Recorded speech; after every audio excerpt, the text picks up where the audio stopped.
ऋषिगण ए समय जोड़े निकर उछंदी कुह सकाळ ब्रह्मा कोमर कामदेव लक्ष्मीकर विवाह चरित उत्सव होइले केन्हे देवभूत नाथ सनत कहती शुण हे ऋषिगण सकाळ कथा कहूछि एबे बुझाइण। संभासुर नामे थिला एक असुर निशुंभ अटई सान भाई नाम तर एक दिन शुंभासुर गगन मार्गरे जाऊ जाऊ प्रवेशिला द्वारवतीपुरे प्रद्युम्न उद्यान मध्य बसी रही माया रे दैत्य ताहाकु चोराई आनिला निशुंभ को प्रद्युम्न को देईण असुर भूइला मारिण शीघ्र प्रकसज कर निशुंभ गोड़ धरिण पछाड़िबा बेले हस्तु खसिण प्रद्युम्न पड़े पर्वतरे पड़िण भ्रमण करु देखई युवती अपूर्व सुंदरी से जे अटई रूपवती ताकु देखिण प्रद्युम्न कहे मजुवाणी सत कह नागरी तू कहार नंदिनी कन्या बोले शंभु दैत्य अटे मोर तात हेरिणा कुह किए से तुम्हार जे तात कहैया गो नारीर रतन द्वारावतीपुर अटे आंगवास स्थान दुहे राजी होइण से विवाह होइले राक्षस प्रवेश हेला सीते बेले बिनी जन को बांधिला पर्वत उपरे पति दुर्दशा लक्ष्मी जे देखिण नेत्रे मने मने दुर्गा देवी चरण तलरे मन प्राण निवेशिण डाकई कातरे जगत जननी हिमावतीर दुहिता सही न पारिले माए कन्या आरती बंधन स्थान रे आसी करवेश हेले मुकुलाई देवा पाई मनरे बाछिले वज्र पिंजरा मध्यरे पशी न पारिण विचार कले माए जे आपणार मन एते चिंती सारी रूप जननी होइले एते चिंती सारी रूप जननी होइले उड़ी जाई अन्य स्थाने वृक्षरे बसिले राक्षसर कन्या दूते कहे हाथ ठारी आनी दिय शीघ्र मते सारी को धरी राक्षस से माया कथा बुझी न पारिला सारी को लेईण कन्या हस्ते समर्पिला भीतरे पसंते देवी स्वरूपी होइण वज्र पिंजरा भांगिले प्रहारी चरण असुर सैन्य जेतेक जगी रहिथिले आदरे से नादवकु माए नाश कले प्रद्युम्न मुक्त हुअन्ते शीघ्र महामाई अमोघ गदाए देले तार करे नहीं गदा धरिण प्रद्युम्न दिशे जम परी गरजन कला से ही काल जम परी उबुगा असुर सैन्य जो माने थिले पलायिण प्रवेशिले असुर छामुरे हाट घेनी शुंभासुर होइला बाहर निशुंभ जे कनिष्ठता अटई कहार मलय पर्वते प्रवेशिले बेनी वीर पार्वतीकर उपरे पड़िला नजर ଭଲ ମନ୍ଦ କଥା ବାରି କେହି ନ ପାରିଲେ ଧରଣୀ କରିବା ବୋଲି ବିଚାର କରିଲେ। ପାର୍ବତୀ ଦୈତ୍ୟଙ୍କର ଜାଣିପାରି ମନ, କୋମଳ ମଧୁର ସ୍ୱରେ କହନ୍ତି ବଚନ। ବିବାହ ହୋଇବ ମୋତେ ଯେବେ ବେନି ବୀର, ଦୁଇ ଭାଇ ମୋ ସମ୍ମୁଖେ ଗଦା ଯୁଦ୍ଧ କର। ରଣେ ଯେ ଜିଣିବ ତାକୁ କରିବି ବରଣ, ମିଥ୍ୟା ନ ମଣଏ ମୋର ସୁସତ୍ୟ ବଚନ। ଗରିଷ୍ଠ ଦାନବ ଦୁହେଁ ଗଦା ଯୁଦ୍ଧ କଲେ, ମାଣ ପିଟି ହୋଇ କରି ମହିରେ ପଡ଼ିଲେ। ପାଦେ ମର ଦିଣାନ ଦେବୀ ପିଣ୍ଡୁଳା କରିଲେ, ପ୍ରଦ୍ୟୁମ୍ନ ବଞ୍ଚାଇଣ ସେ ନିଜ ପୁର ଗଲେ। କାମଦେବ ଚଳିଗଲେ ଦ୍ୱାରାବତୀପୁର,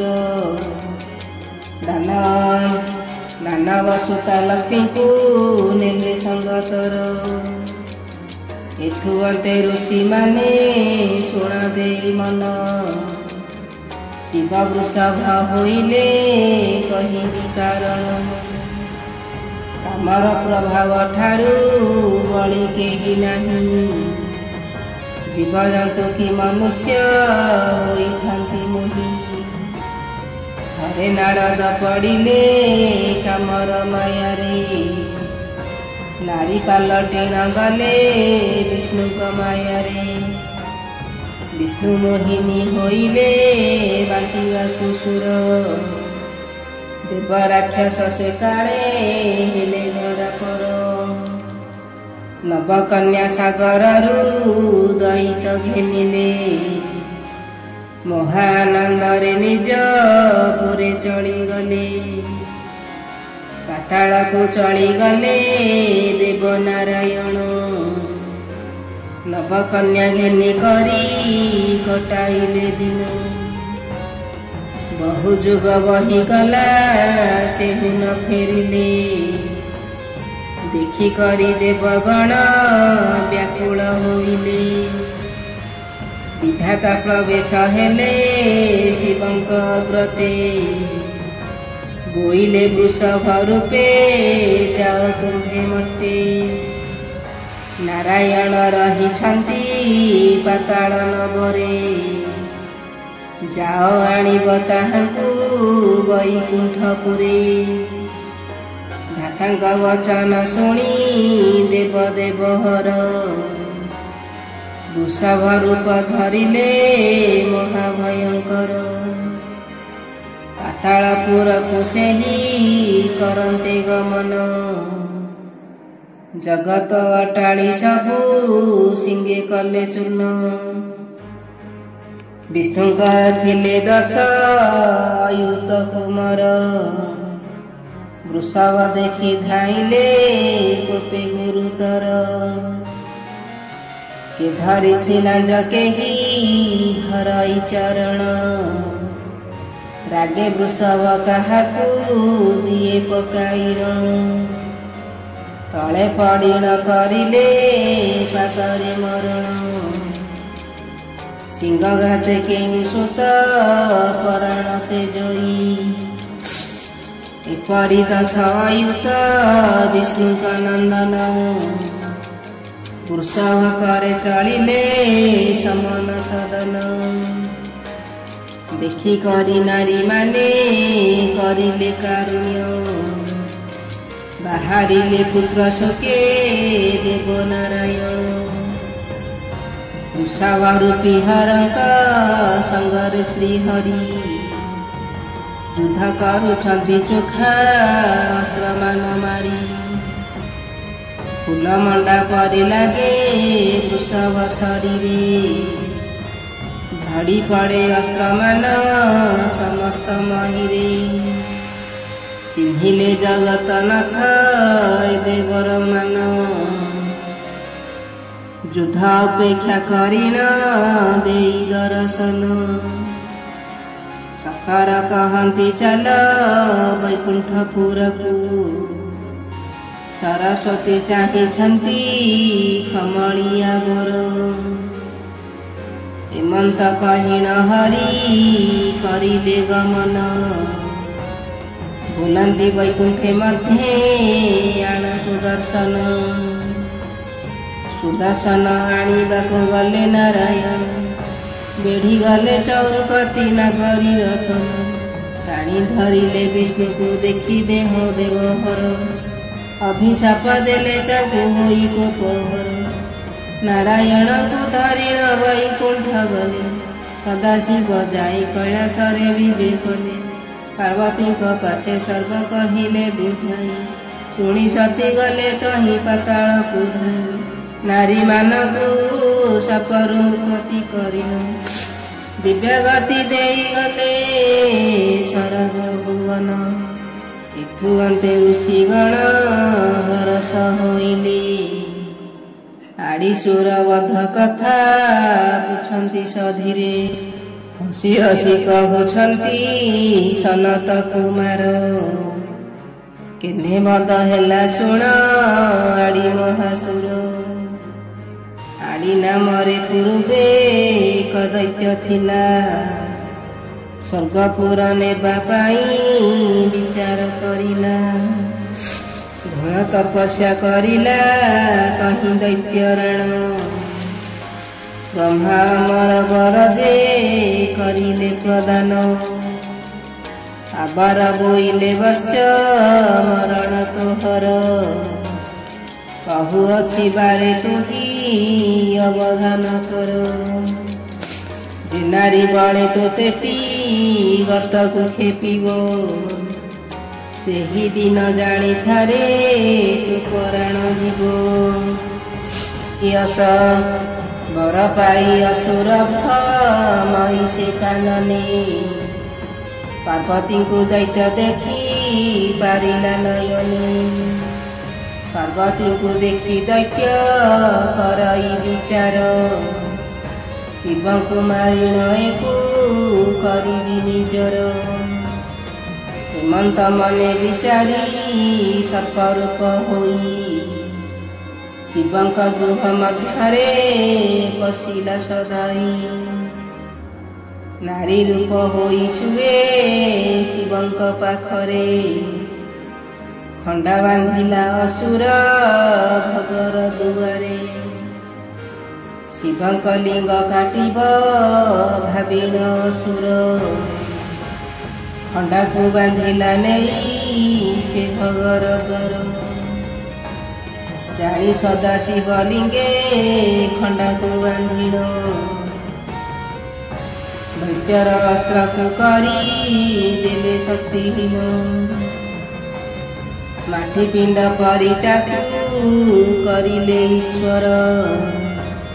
ବିକଳ ଡାକିଲା କହୁଁ ସେ ଆଡ଼ିସୁର। ଶିବକ ସଙ୍ଗରେ ତହିଁ ସମର କରଇ। ସଦାଶିବଙ୍କର ଅସ୍ତ୍ର ଗିଳି ନ ଦିଅଇ। ରାକ୍ଷସକୁ କରିବାକୁ ସମୂଳେ ନିଧନ। ଉଗ୍ରତାର ରୂପ ଦେବୀ କରିଲେ ଧାରଣ।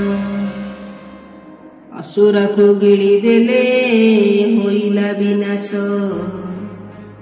ଜୟ ଜୟ ସଦାଶିବ ପ୍ରଭୁ କୃତିବାସ। ଶ୍ରୀ ଶିବ ପୁରାଣ ଅଟେ ପରମ ପାଳନ। ଭକ୍ତି ଭରେ ଯେ ହୁଏ ହା କରଇ ପଠନ। ସଦାଶିବଙ୍କର କୃପା ହୁଏ ତା ଉପରେ। ଅନ୍ତେ ଶିବ ଲୋକେ ଯାଏ ଆନନ୍ଦ ମନରେ। ଜୟ ଜୟ ସଦାଶିବ ପନଙ୍ଗ ଭୂଷଣ। ଦିନଶ୍ରୀ ପ୍ରଦୀପ ତବ ପଦରେ ଶରଣ।